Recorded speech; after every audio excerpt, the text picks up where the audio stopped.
Good morning, everyone. Welcome to James River TED Club. Today we'll be hearing from Ava McHugh.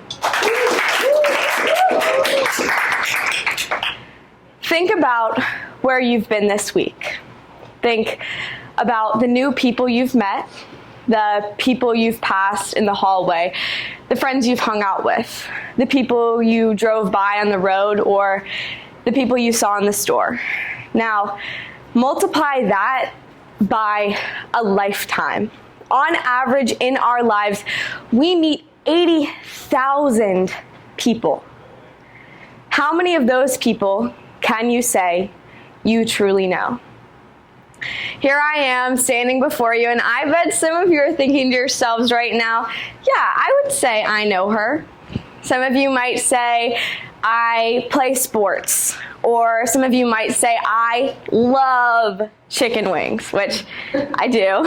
Or some of you might just say, oh, she's a bit much. But I would venture to say that if asked the question, do you know Ava McHugh? All of you would say yes. But for me, I think that in order to truly know someone, you need to share a piece of yourself with them. And today I'll be sharing a piece of myself with you that very, very few people know. This is my mom. A lot of you know her because she is always around. Like, seriously, I have never come home to an empty house, ever. She's at every one of my sports games, and I'll be the first to say they're not always the most fun to watch, like 22-0 blowout, you know. She puts fresh flowers on my bedside table every week, without fail. We get our nails done together, and we volunteer at the local animal shelter together. She makes my breakfast, my lunch, and my dinner every single day. She is the most selfless person I know, almost to a fault. And she gives her life every day to help the people that she loves and the people she doesn't. I feel really, really, really lucky to have her. You might find this hard to believe, but my mom has treatment-resistant severe mental illness. I've never known her to be completely healthy. For her whole life, before I was born, she was completely healthy. And then after I came, which should have been one of the happiest times in my parents' lives, she started to hear voices. And these voices told her to kill her newborn daughter and herself. Luckily for me, my dad knew something was wrong and saved us both.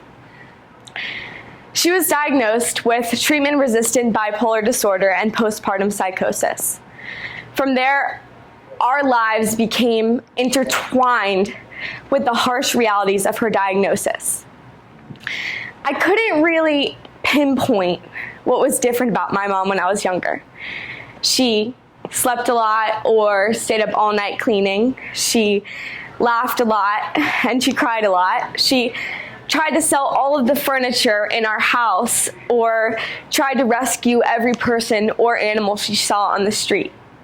However, it wasn't until first grade that I truly grasped what was going on. All dressed up in my homemade pilgrim costume, my dad came to pick me up from our Thanksgiving feast at school. When we got to the car, we realized that my mom was gone, and my dad started to look for her. The events that took place next were all a blur because all my first grade mind could think about was that my mom was gone. People were looking for her everywhere, and I was scared to death. We found out that she ran away to the parking lot of a local church, so the crisis was averted for that day, but I will never forget the day I realized why my mom was different. My childhood is littered with memories of similar experiences and visits to the hospital to see my mom. I remember getting my elementary school spirit wear, learning to skip, and visiting my mom in the psychiatric ward all in the same day. I had a lot to deal with from the start. And I remember crying all the time at school, too afraid to tell anyone what was wrong. There isn't a day that goes by that I don't worry about my mom. This has been my entire life, birth until now.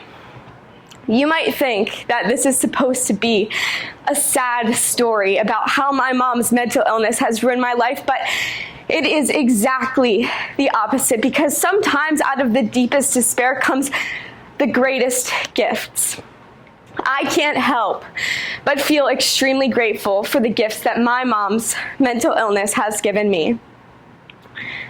The biggest thing I've learned is how to be compassionate.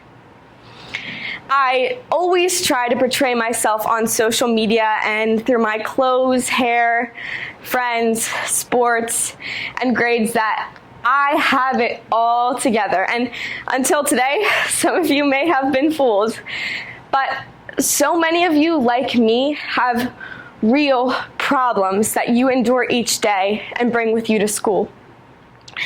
It's so easy to forget that there are things bigger than high school when you're living in it. Through my mom's mental illness, I've learned that everyone has something, no matter how they may appear on the outside. This gift allows me to look at difficult situations in an empathetic way and reminds me that my situation is not unique. It has opened my ears to listen, my eyes to see beyond a person's facade, and now use my voice to tell my story. There are no flowers sent to my mom while she's in the hospital. There's no GoFundMe set up to help with my family's expenses. There's no meal train to help my family when we're in need. There is still a stigma. For this very reason, I've not shared this story with any of you before, in fear that people would judge my mom. Her doctors describe her as the most hard-working patient they have. And because of this, she hasn't been in the hospital for 2 years. I'm inspired to tell this story because in our school community, I hear of people struggling with mental illness all the time. I now feel comfortable making this story accessible in order to destigmatize mental illness and to encourage people to talk honestly and compassionately to each other. My hope for each of you is that when you see someone crying, offer them comfort.